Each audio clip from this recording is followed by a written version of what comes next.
You're listening to ChooseFI Radio.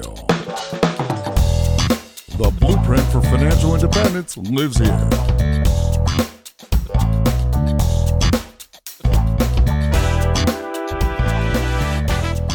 If you're looking to unlock the secrets to financial independence and early retirement, you're in the right place. Stay tuned and join a community of like-minded people who are getting off the hamster wheel and taking control of their lives in the pursuit of financial independence. ChooseFI, your home for financial independence online.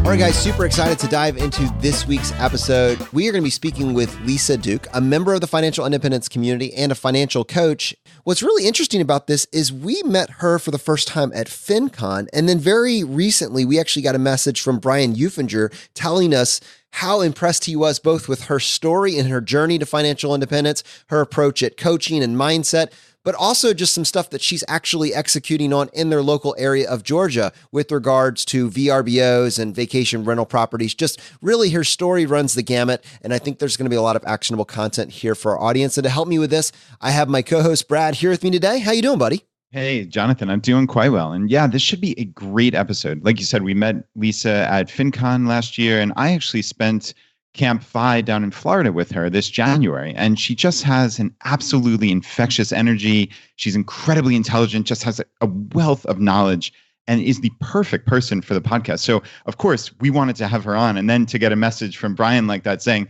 hey, guys, I don't know if you've heard of Lisa, but you need to have her on. And we responded back, yeah, Brian, we're interviewing her 48 hours from now. So it was just so unbelievably perfect. So with that, Lisa, welcome to the ChooseFI podcast. Oh, thank you. I'm excited to be here. I'm definitely in that category of longtime listener and first-time caller. Oh, man. I can't tell you how it warms my heart when someone says that. And Lisa, I really wanted to dive into your personal money story, but I wanted to talk about the shift from you from spender to wealth builder, because spender and wealth builder don't often go together. Normally, you do need to have a paradigm shift. And I'm curious, like with your specific story, how did that shift occur? Well, it's really tied up in my story of how I found you all and the financial independence community. My husband and I owned our own business. We were doing really well. We made good money, but it just seemed like no matter how much money we made, how much we spent, it didn't really bring us much lasting pleasure. We were sort of on that hedonic treadmill of you buy something and it feels great, and then the excitement kind of goes away and the bills associated with that thing remain. And we were really trying to buy our way to happiness. We were in this enormous 4-bedroom, 3.5 bath house on the fancy side of Atlanta.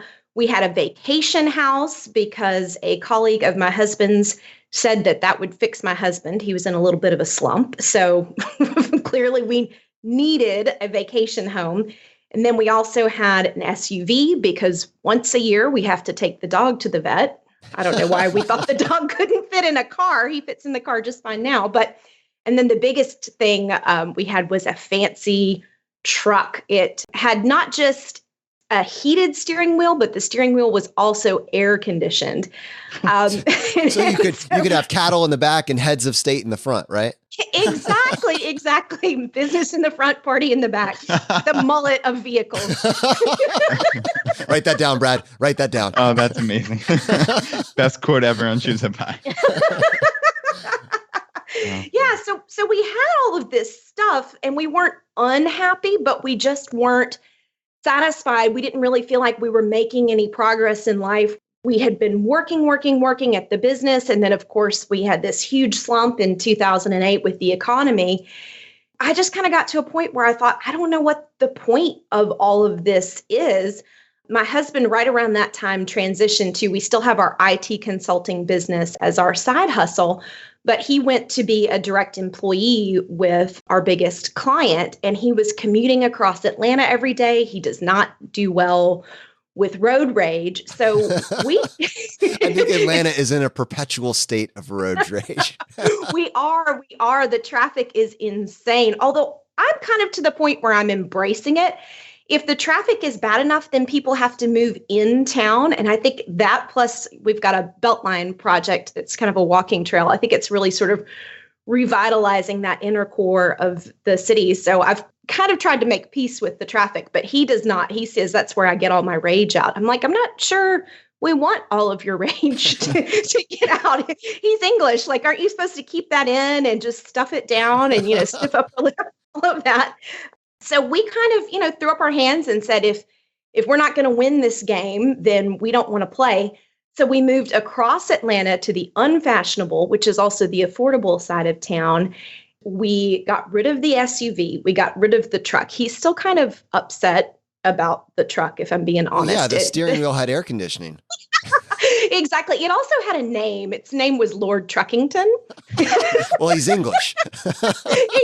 Exactly. Yes. So it was a very fancy truck. When it's got a title, a truck name with the title of Lord is a fancy, fancy truck. But yeah, so we just kind of downsized everything, went back to living really simply. We still have a nice place, right? Like, we're in a 3-bedroom, 2-bath, 2,000 square foot home. There's nothing wrong with it, but it was so much cheaper. It was about half the price of the house we were living in on the other side of town. And, if you cut your house in half, all of a sudden, that's actually why the truck had to go, because our truck payment after we moved was more than the cost of the mortgage. And, yeah. So we just kind of Marie Kondoed the truck. I would go to him, I'd go in every couple of months and say, is the truck still sparking joy? Is it sparking $650 a month worth of joy? And eventually he was like, well, I guess it is kind of unnecessary. People would ask us why we needed the truck. We're like, we don't need the truck. We just, he wanted the truck. He works hard. He should be able to spend his money on fancy things if, that's the whole point of working. So Lisa, I have to jump in here because this is amazing. So you're talking about this hedonic treadmill when you're on the fashionable side of Atlanta and you're buying all these fancy things. And then just in your story, it's almost like blasé, oh yeah, we just decided one day to pick up and move. People don't just decide. There usually has to be some awakening. And since we're talking about mindset, bring us back to that moment, because that's not an easy thing, right? Like, you're living this upper middle class or upper class lifestyle with all these fancy toys, and then you decide to change just on a dime. Like, how does that happen? Yeah, it's probably a question a therapist should ask me. I'm not sure that I really have a good answer for it. And then I've really, really processed it. It was definitely on my side. I was sort of the one driving the consumption. And so I was then the one that changed and started driving the downsizing. My poor husband's kind of just along for the ride. Can't imagine that. Yeah. What crazy thing is she going to do next? Who knows? I think it had a lot to do with sort of getting back to my roots. My parents made good money, but they were never flashy with it. I grew up in a really small town. There was one Mercedes in town, and we all knew who drove it. There was just nothing fancy. Well, there was a doctor in town who built a fancy house, and then the other doctor had to build a fancy house. But other than that, everybody lived really modestly, and it wasn't about being flashy with money. And I can remember coming to Atlanta just after college, and I had traveled abroad too. So, sort of my mental standard of what was required and what was normal was set at a pretty low point. And then you come to Atlanta and you see all of the flashy things and all the giant McMansions, and you think, wow, these people really know how to live. And I think I just chased that for long enough, especially with the recession. I think if the recession had not come along, I might have quite happily stayed on the hamster wheel. But when you get to this point where, I'm working my tail off, I'm, doing supposedly everything right, and it's just not happening, I'm going to go back to my true values, back to what's really important to me. I want to have a nice life. We're not living in a van down by the river by any stretch of the imagination. But just really getting back to what matters, and also wanting to have something to show for it, because we'd gone through this whole roller coaster of the economy going up and making lots of money and the economy coming down. And, we were still paying our bills, but there was nothing extra. And it's just sort of like we didn't have a lot to show for it other than what we do have a financial planner that we work with, and sort of what he pushed us into setting aside strictly just to reduce our tax bill was really all we had to show for it. If we hadn't worked with him, we probably have nothing. And so it was just kind of this point of like, I don't see the point of this. This is silly. Like, it looked like a fun game to play, but if I'm not going to win, then what's the point? Like, let me just go back to what really matters to me, what's really important, having a nice, quiet life, not trying to chase being flashy, not trying to chase having all the things, and just go back to what I know works. And I will say our life is so much simpler now. The more you own, they say the things that you own you. And the less you have, the less you have to pay for, the less you have to maintain. It just was a process of simplification for us. Yeah, I think one of the things that really stood out to me was just before the recession, so 2006, 2007, you're kind of chasing this life, this aspirational life that everybody around you looks like they're pulling off, right? It just works. This is what you do. And it wasn't until the recession hit that you realize that it's kind of an illusion, right? This doesn't exist for most people. Most people look like they're winning, but in fact, they're barely sustaining, and it only works if everything goes perfect. That's a pretty big wake-up call, I would imagine. Yeah, it really was. And if you really look back to the values I was raised with, money was pretty taboo in our household, so we didn't get a lot of financial education, but we did catch some things just from the values that our parents had that we kind of picked up on. And it was very much that millionaire next door lifestyle mentality of you don't need to be flashy. You don't need to try to impress other people. In fact, that was a little frowned upon in my household growing up. But just living a simple life, living a nice life, and building for the future, but doing it quietly, right? It's not about what everybody else thinks. It's not about having the biggest house. The bigger house you have, the more furniture you need, the bigger closet you have, the more clothes you're going to buy. It just, one decision, it's sort of a spiral. One decision drives another decision, drives another decision.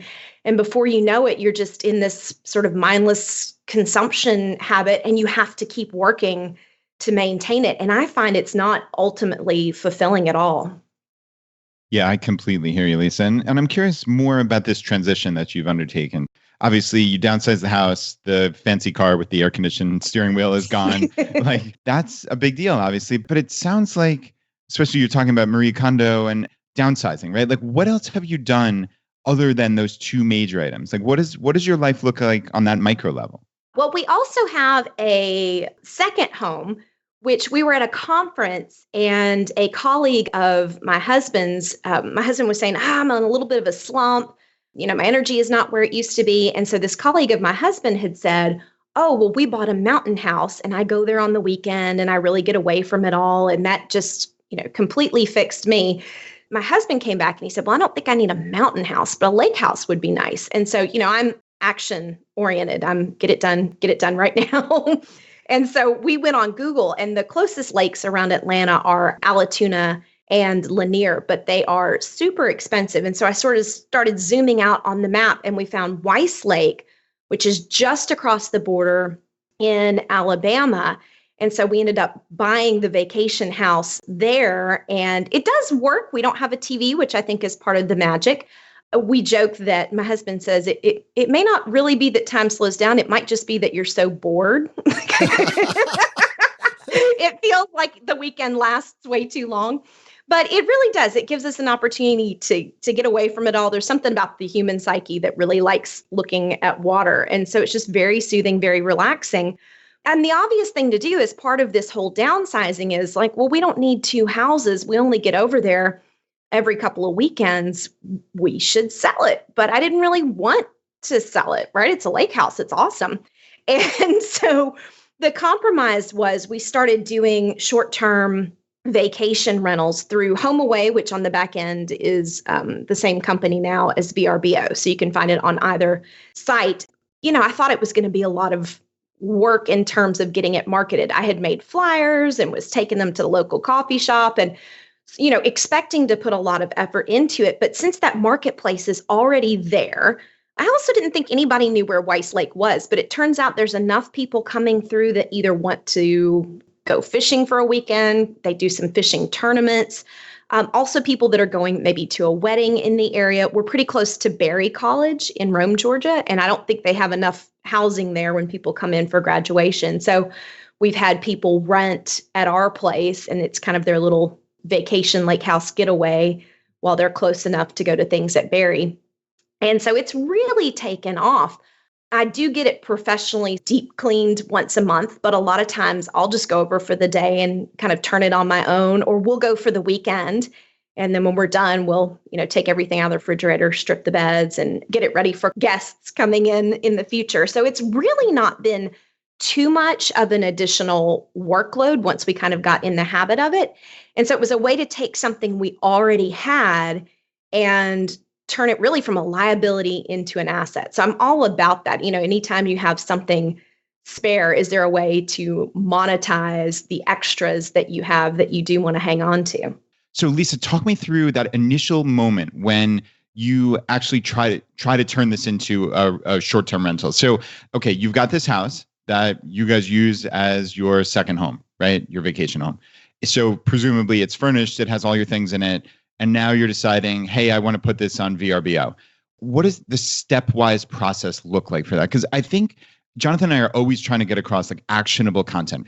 There are undoubtedly are people listening to this in your exact same situation, and they don't know the first 3 steps to take to get from here to there. So can you just talk us through the listing, what you actually did to the home, if you had to like take a lot of your stuff out, just like anything like that would be really helpful just on a granular level? I would say the first thing is, you can just do this while you're over there enjoying the property one weekend. Take a look around and see, is there anything that is super valuable, super sentimental that, if someone breaks it or absconds with it, you're going to be brokenhearted, and just go ahead and take that and take it home with you. We don't have anything that's super valuable. And I will say, so far, nobody has taken off with any of the furnishings.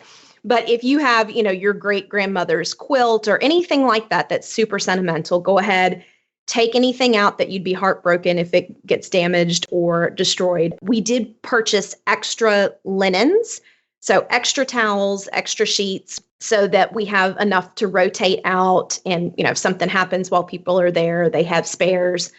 We made sure that we had a good set of extra supplies. So we always keep napkins, toilet paper, any sort of disposable items like that on hand. Make sure when you're leaving, you take anything out of the refrigerator that, would creep people out, like half-eaten hot dogs or, anything like that that's too personal.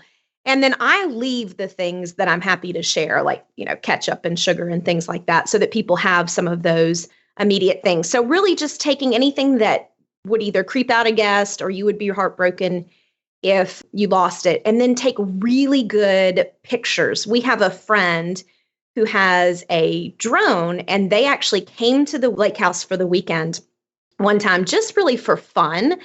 And they brought the drone. He and my husband kind of went and played with that. But while they were doing that, they took some aerial pictures of the house so that potential guests can see how close the neighbors are, what the surrounding area looks like.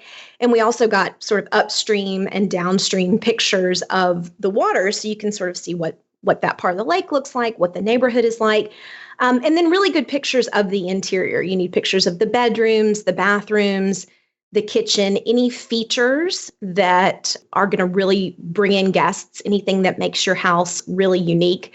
And I'll also say, we have not gone through this process yet, but one of the things we want to do, the house needs some exterior renovations. And so we will do that with sort of an eye for cuteness in mind. I personally don't care how it looks from the street, but it's not got a lot of curb appeal. It's really all about the water and just having a place to stay.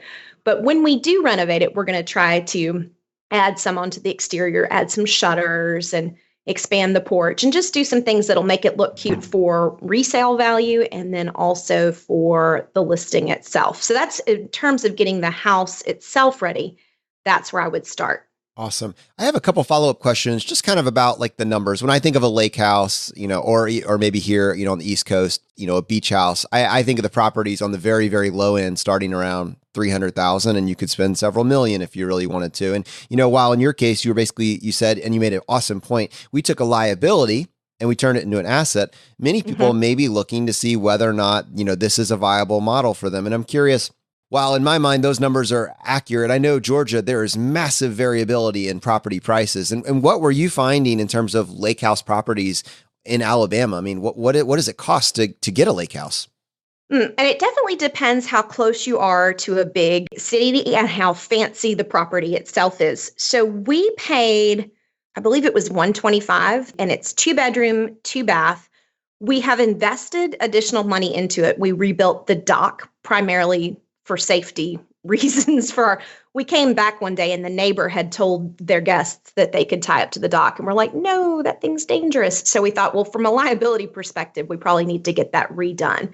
So we did do that before we started renting it out. And we replaced and expanded the deck on the back. But, 125, 2-bedroom, 2-bath in Alabama. Now, again, this was a couple of years ago. So we've had the economy going up, up, up ever since. So probably be a little bit more expensive now. One thing I recommend, and obviously personal finance is personal, so it's whatever you're comfortable with. There is no guarantee just because you buy a property that people will show up. So we bought this house with the ability, if nobody shows up, we can cover the bills. So I would definitely suggest if people are buying it as an investment, make sure that if no one shows up, you can cover the bills either out of cash flow or at least for a couple of months out of an emergency fund. The first thing that goes in a recession is anything discretionary, and vacation travel is definitely discretionary. Now, I think we would do okay even in a future recession because it's a fairly affordable getaway. It's, cheaper than Disney. But, please don't anybody listen to this and get yourself in a financial bind. For us, this has not been a moneymaker in terms of cash flow, right? So it's not like I can take, $10,000 a year out, and if I get 4 of these, I can live on it.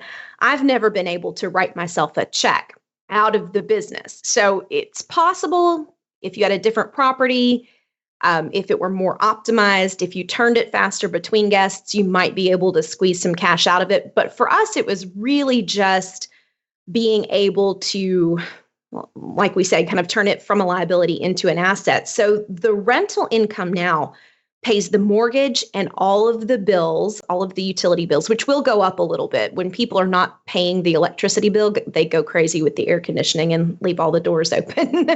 But we were able to, from the rental income, we can cover the mortgage, all of the utilities, the cost of having somebody come in and deep clean once a month, and some of the repairs. If we're doing a major repair, like when we redid the deck, we took some personal cash and invested that into the property. But that was sort of an optional thing and something that we would have done even if we weren't renting the property out. And we feel like that will help with resale value too. So it's basically a way to get a vacation house for free.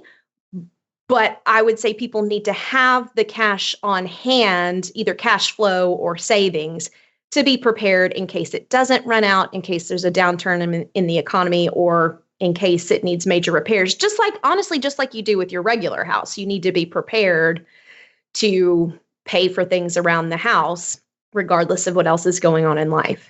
I think you make a great point in terms of having some margin to be able to do this, and also the why of doing this. It sounds like for you, and again, I want to point to the fact that you were able to take something that was just a straight liability, something that was on your budget month after month that was costing you, to figure out a way to make it net neutral at kind of the worst side. If I were to go a little farther with that, I am curious, just because with these short-term rentals, you have to have turnover. By definition, these are not people that are staying for months at a time. So in a 30-day period, how many, and I guess I would imagine it would be dependent on season, but just on average, how many days a month does it stay booked? And what is the average listing price for that location? In terms of average listing price, I've actually just bumped it up. So we'll see whether or not the market will allow that. We usually rent it out for $125 a night during the spring and the fall. when there is less demand.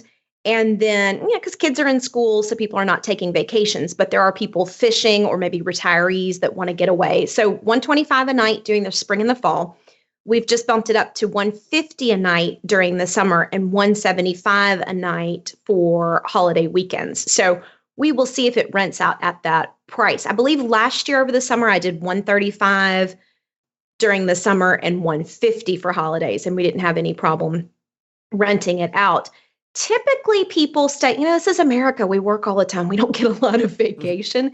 So typically people are taking a 3-day weekend. So they might come in Friday morning, lunchtime, stay Friday afternoon and Friday night, all day Saturday, and then they're out, Sunday midday in order to give themselves time to come home. So it still does sit empty a good bit of time during the week, especially this time of year when people are still in school. But as we start getting into summer, we do see more people that will take it for a whole week. And one of the things you can do with the pricing on HomeAway and most of these other sites is you can give a discount per night if somebody books for an entire week. So I actually do discount down off the daily rate if you stay for an entire week.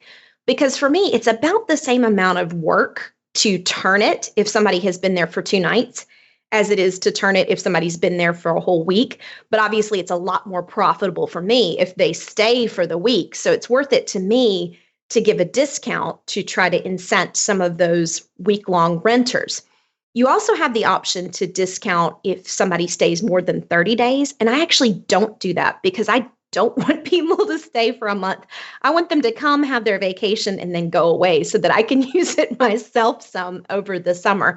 So I'd say during the summer, it stays probably, maybe 60, 70% rented. It'll be rented pretty much every weekend that we don't reserve it for our own personal use between Memorial Day and Labor Day. And it's just kind of up in the air whether those people, most of them will stay for a 3-day weekend, but sometimes they'll stay for a week. And final question, I think this is burning a hole into the minds of our audience. So not having a TV, is that a feature or a bug? It depends upon who you ask. And I do have it, it's the number one top thing in the description, no TV. And then later on down at the bottom where I'm describing the living room, I'm like, no TV. And I still had somebody show up. First off, they showed up a day early. I had gone ahead and sent them the access code and set it up so that they could get in. So that was my mistake. I should have not, given them the access code, or at least not made the access code work until day of. But they showed up a day early. They let themselves in and they said, there's no TV. We're leaving. I was kind of like, okay. If you're that dependent upon the TV, unless there's some sort of sporting event, football season, I get it. That's a deal breaker for some of our potential renters. But I really feel like we spend too much time interacting with each other virtually and not enough time interacting with each other in real life. So there's a couple of reasons for it. One is if we buy the TV, there's no cable. So we're going to we'd have to put in a satellite dish. We have to hang it somewhere. It's another bill that you're creating.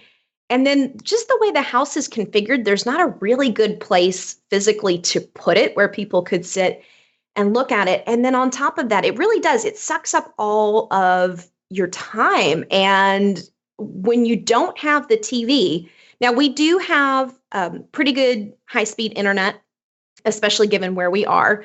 And so if you want to stare at your screen and not interact with the people that you paid to hang out with, you can still do that. There's ways to get around it. My husband's been over there and watched, again, he's English, so he's watched his Premier League football, watched soccer on his iPad, and watched, I always call it the car driving, the Formula One. So he's watched Formula One there. So it's fast enough that you can stream content if you want. But not having the TV, I think people tend to spend more time. The best feature of the house is the screened-in back porch. And just to sit out there, maybe have a iced tea or some other kind of beverage and just look at the water and visit with your friends. We have a good stash of board games. You'll be excited to know, Jonathan. I do approve. Yeah. And people, when there's no TV, as it starts to get dark, people get a little restless. They're like, well, we've eaten dinner. What do we do now without a television? people will pull out the board games and, you get some adults around playing Clue. It starts to get pretty heated. So have you gotten any reviews on your VRBOs saying anything like, I am so glad they don't have TV at this location? Anything like that? Yeah. We have one that says no TV, no problem. And they said, wow, I didn't realize how much time we must spend watching TV because we had so much more downtime this weekend. It was so relaxing and not having the noise. A lot of people, you walk into the house and the TV is always on. It's just that constant, I don't know. And I have mixed feelings about TV. Obviously there's certain shows that we love and we enjoy, but we have a total HGTV ban in our household. Like, turn off HGTV. It's how much money has that saved you? Oh, a fortune. Yeah, you notice it's sponsored by Lowe's and by Home Depot because all the TV show does is make you feel dissatisfied with your house. You're like, my kitchen is terrible. Now, keep in mind, we never cook. So as long as the dishwasher works and the microwave, right? Like we're not cooking like we should be to be 5 people. But, your kitchen is fine. Your bathrooms are fine. Turn off the TV. It's creating a desire that Lowe's and Home Depot show up to fill. And it's just keeping you in this cycle of consumerism. I can remember being a kid and we didn't know, like, you might know that grandma's house was kind of weird looking, but but you didn't have this sense of like, oh, this whole thing needs to be gutted, right? Like, they need granite, right, Lisa? Yes, we need granite countertops. We can't live without granite countertops. Like, you'll be fine. You'll suffer through somehow. Think of the pilgrims who came to this country on the Mayflower without granite countertops and somehow were able to survive. Like, you'll be fine. So yeah, stop watching HGTV. It's just there to sell you stuff. Yeah, and I love the TV ban as like a feature of this. It reminds me, there's this company, it's called Getaway. I think it's getaway.house is their website. And they basically have tiny houses in the woods outside of like major metro areas like Atlanta and DC and New York. You just rent a tiny house. And one of the features they have is they have a lockbox for your cell phone. How cool is that? Lisa, you should put that in your vacation rental, right? Like, how amazing would that be? My wife would book that residence just for that alone. Like, she would sort through it. If that were like something you could tick, she would only look at vacation properties that had a cell phone lockbox. I guarantee it. Well, it's here. We have to use it. You have a problem. Yeah. Fighting it. So, Lisa, I know one of the current aspects of what you're doing in your life is financial coaching. And this has become a really essential part of what your life looks like now. And I'd love to hear about the transition and how you decided to get into this. Well, we still have the business as our side hustle. So my husband has a full-time job with really great insurance, which is awesome.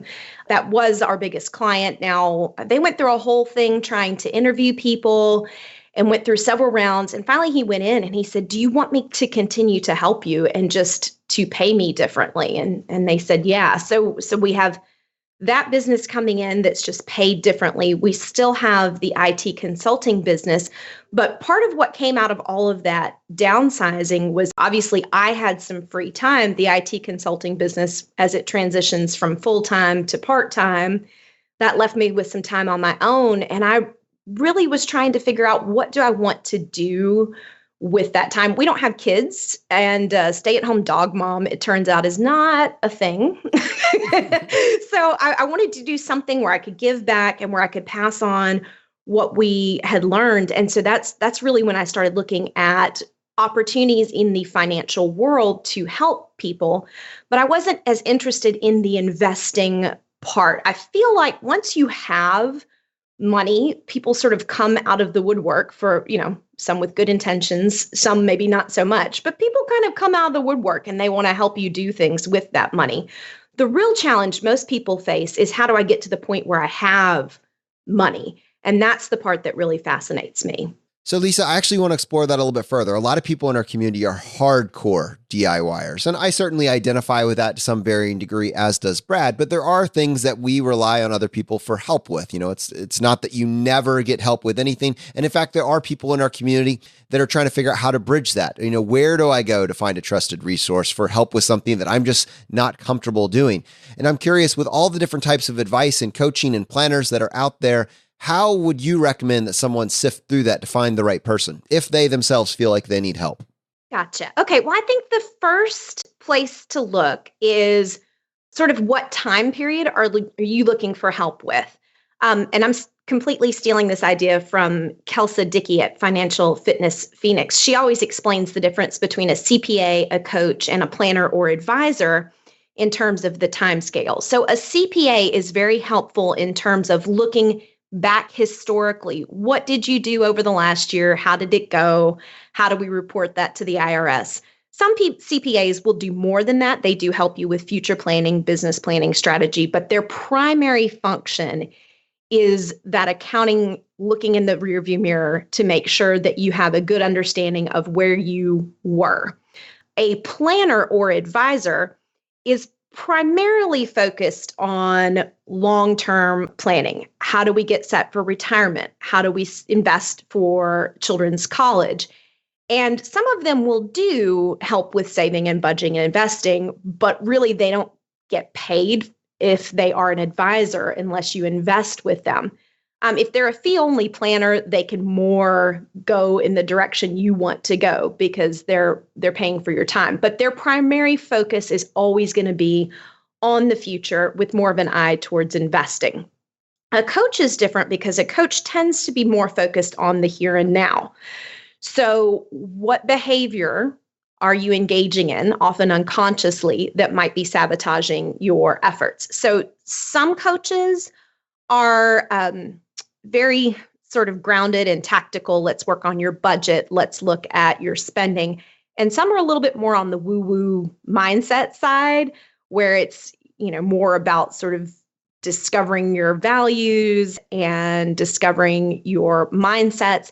I like to be kind of in the middle, but more on the mindset side, because I feel like that's what messes people up. So in terms of DIY versus getting help, if you've decided that you do need assistance, figure out which piece you need assistance with. Is it with the past and getting your tax returns done? Is it with the future, long-term investing, figuring out how your money maps to your goals? Or is it with the here and now of trying to figure out, how do I manage my day-to-day cash flow so that there is money to invest?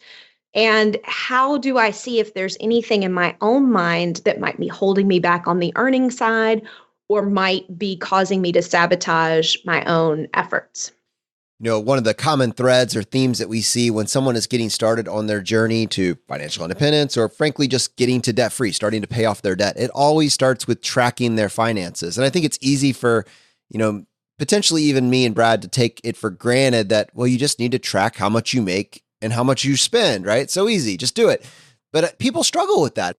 Yes. And I think it's different for different people, depending upon how sort of pro spreadsheet you are. I do feel like most people are able to look back at their historical spending, especially now. All your data is available.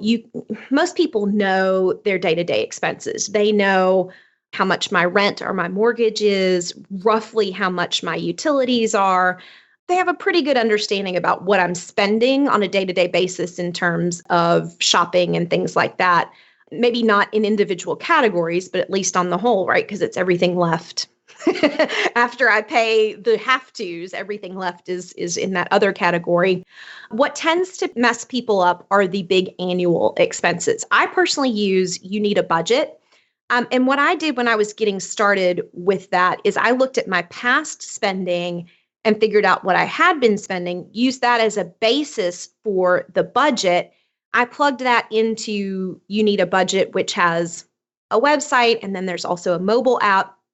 And You Need a Budget I had used Quicken in the past, but for whatever reason, I don't know, Quicken just felt really stale, and I wanted a fresh approach.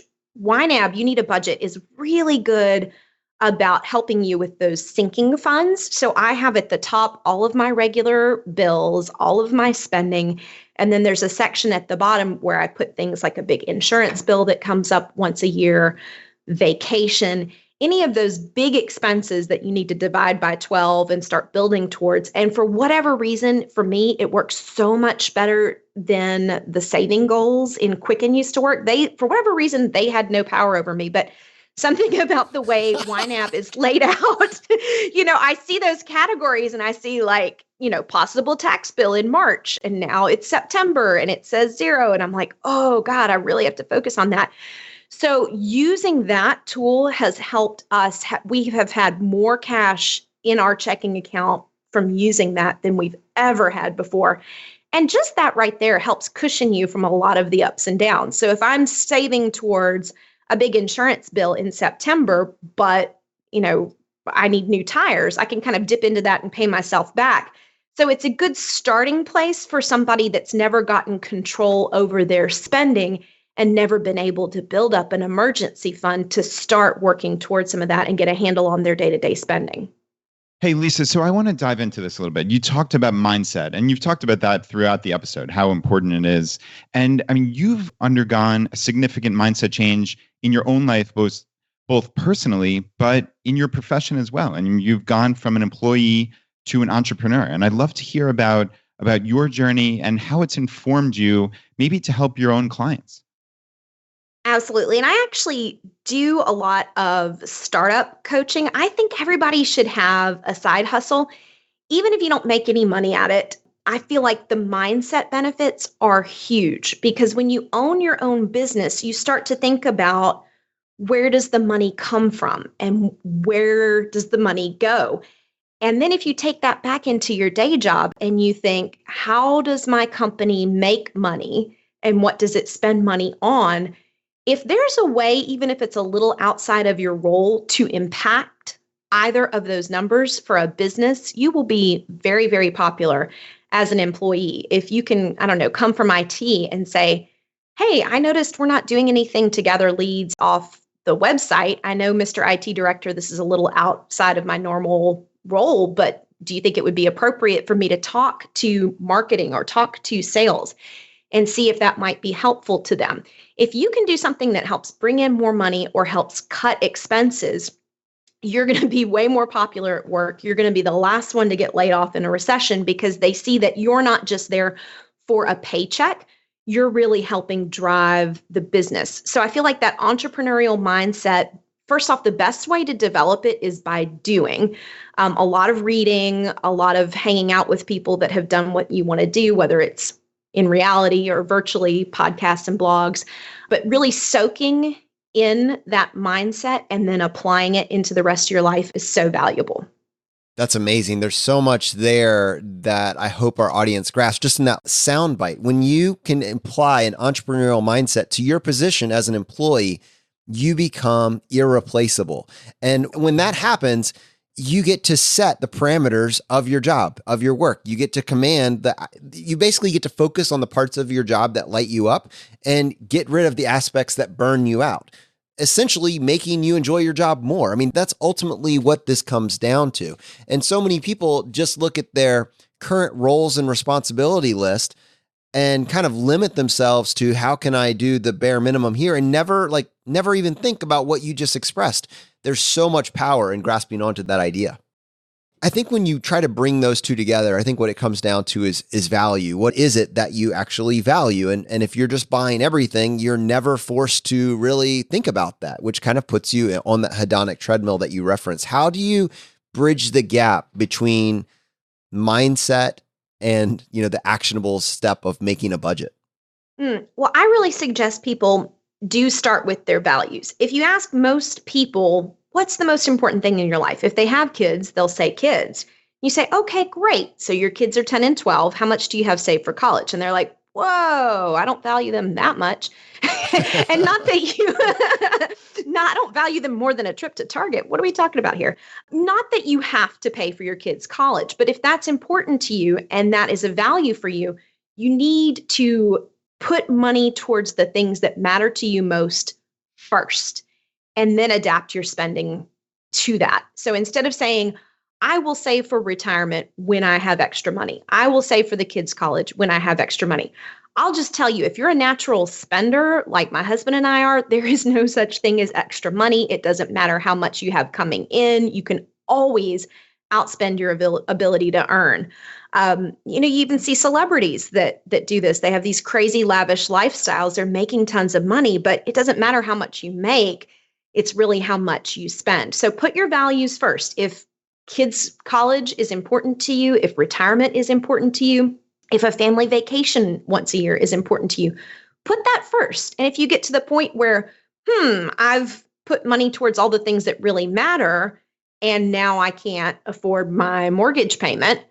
This is controversial. And again, personal finance is personal, whatever someone wants to do, but maybe you need to look at how much you're spending on the house. We tend to think that the house and the cars, look at how we write down our list of expenses. Number 1, mortgage. Number 2, car payment. What if you flip that on its head and you say, I'm going to set aside the amount of money that I think is appropriate for the things that are most important to me, and then I'm going to live on what's left, instead of living as lavishly as you can, or at least at a level that quote unquote seems normal, and then trying to fund your goals and your values and the things that matter most to you out of the leftovers. You really need to align your values with your spending, and then everything, I think, should be on the table. Lisa, I don't think I've ever heard someone, and we've used a lot of words on this show, but I don't think we have ever put aligning your spending with your values as articulate as you did on this particular episode. So thank you for sharing with us and with our audience. For people that are listening to this episode and want to connect with you, want to connect with your content and find out more about your coaching, what is the best way for someone to connect with you? Well, I do have a website with a blog associated with that. So if you want to check that out, it's just at lisaduke.net. If you want to go straight to the blog and avoid all of the commercial for my coaching, it's lisaduke.net/blog. The initial posts are really kind of around my backstory, how we got to where we are. And then the ones from this spring are more sort of stream of consciousness, what's going on with money, recommendations I make to folks. I have some client case studies on there. So that's a great way to connect with me. My contact information is on the website, my cell phone number and my email. And I will say I've got a special offer if anyone is listening to this and wants a little bit more one-on-one help. My goal is to have 100 one-on-one money conversations between now and FinCon. And so if you're thinking, gosh, I'd just like to pick the brain of an entrepreneur, I'd like to pick the brain of a financial coach, then send me an email. It's lisa@lisaduke.net. And if you'll put ChooseFI in the subject line and say, hey, I'd like to get on your calendar and spend an hour picking your brain, I would love to do that. And everything you give me will be confidential. Awesome. Well, on most shows, that would be the end of the episode. But on this show, Lisa, we would love to give you the chance to tackle the hot seat. Are you ready for this? I was born ready. In a world drowning in debt and rampant consumption, trapped by the chains of lifestyle inflation, these questions highlight the secrets of those who have broken free. Welcome to the ChooseFI Hot Seat.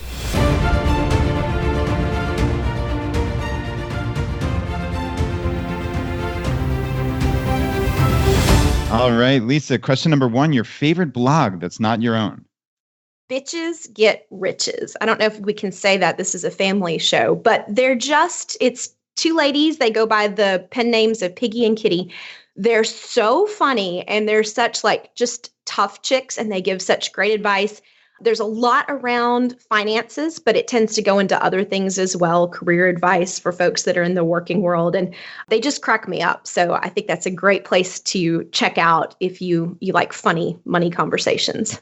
Yeah, that's funny. We actually met them this year at FinCon and hung out with them a good bit and really, like you said, just super cool, really smart, funny. That is a great website. So yeah, good recommendation for sure.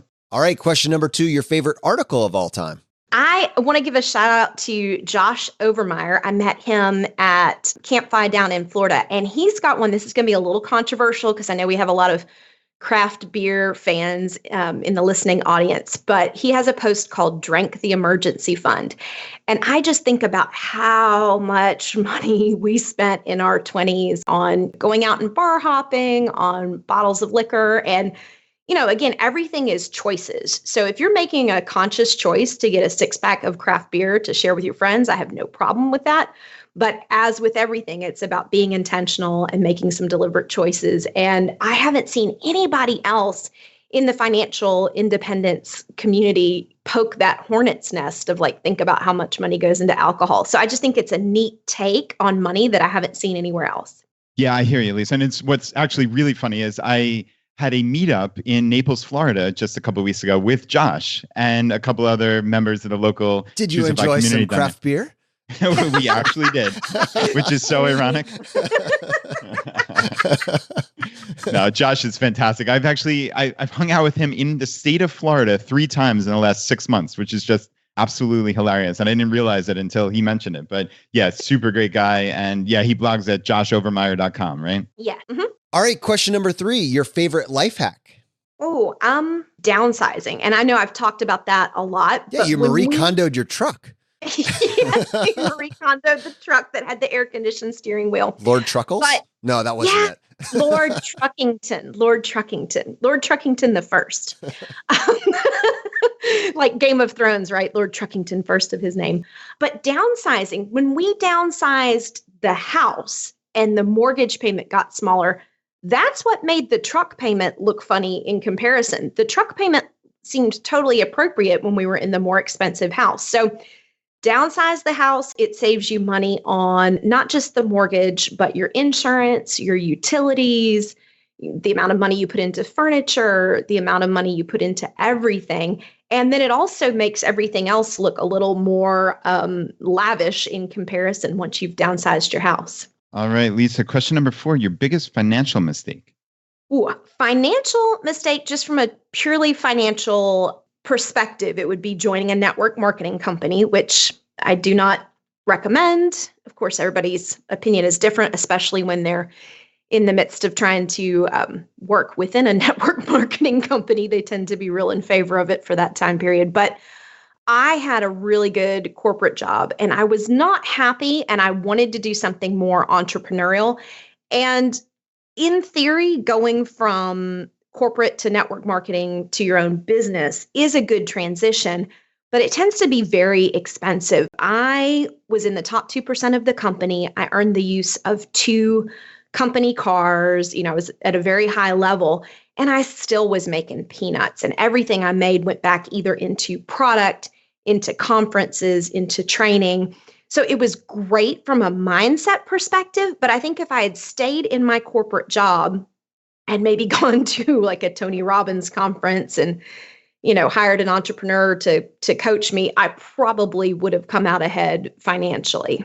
No controversial statements in here at all. I know. You're going to get hate mail from people that are like, I am doing so great in my network marketing company. It's like, can I see your tax return? Stunned silence from Brad and Jonathan. No, that's awesome. All right, Lisa, question number 5, the advice you would give your younger self. Ooh, start meditating. And I'm not even like level 1 meditator. I have yet to establish a super consistent practice and really, get all of the benefits.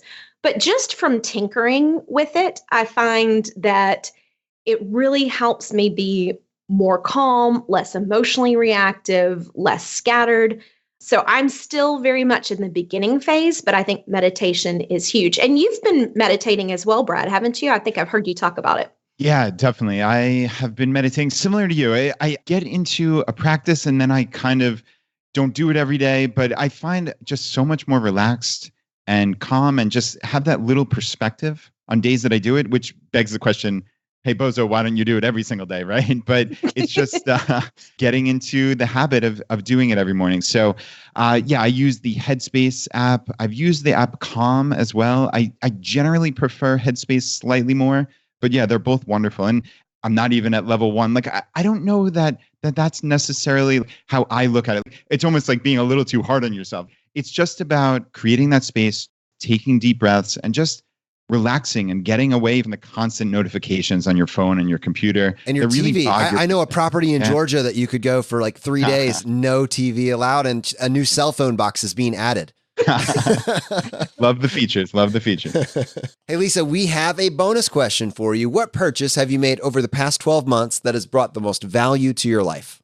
I'm a big fan of the Ring doorbell and the various Ring camera products. We have a Ring doorbell on the front door here. And so I work from home. A lot of times I'm here by myself. I am on the affordable side of town. So there was a little bit of we now know unfounded security concern when we first moved in. But the Ring doorbell is great because if anybody rings the doorbell or if they're in front of the front door and the motion sets it off, I can see them, I can talk back and forth with them, and I don't have to open the front door. So it's great if I'm here and working from home and there's somebody at the door that I don't want to open the door to when I'm here by myself. It's also great when we travel. If we go to the lake for the weekend and it looks like nobody's here and somebody's ringing the door to, I don't know, case the place, then we can answer the door and say, oh, hello, yes, just leave the package right there. So it gives us a great way to monitor what's going on and to interact with people even when we're not physically in the property. Fantastic. Lisa, thank you so much for joining us on the show today. You are a rock star. Yay! Thank you, Brad and Jonathan. I really appreciate the opportunity, and I look forward to hearing from folks in the audience. To our audience, Lisa is just as awesome in person as she was on this podcast, I can assure you, and she would love to connect with you. So definitely shoot her an email if you are interested in her offer. If you got value from today's episode, if you've been getting value from the episodes up to this point, just take 1 second and press the subscribe button on the platform you're listening to this on. Just lets the providers know you're getting value from the show and you want to be here when we produce additional content. If you want to support us and what we're doing here at ChooseFI, here are 4 easy ways. 1, leave us an iTunes review. To do that, just go to ChooseFI.com/iTunes. 2, use our page to sign up for travel credit cards. If you want to travel the world with miles and points instead of your hard-earned dollars, then just go to ChooseFI.com/cards and get started today. 3, if you're working on the milestones of FI, set up a personal capital account to track your progress and use our affiliate link. It's completely free, and just go to ChooseFI.com/PC. P as in Paul, C as in cat. And 4, and most importantly, find your friends, coworkers, and family members who might be open to this message and tell them about the podcast. Have them start with episode 100. It is a fantastic starting place. All right, my friends, the fire is spreading. We'll see you next time as we continue to go down the road less traveled. You've been listening to ChooseFI Radio Podcast, where we help middle-class America build wealth, one life hack at a time.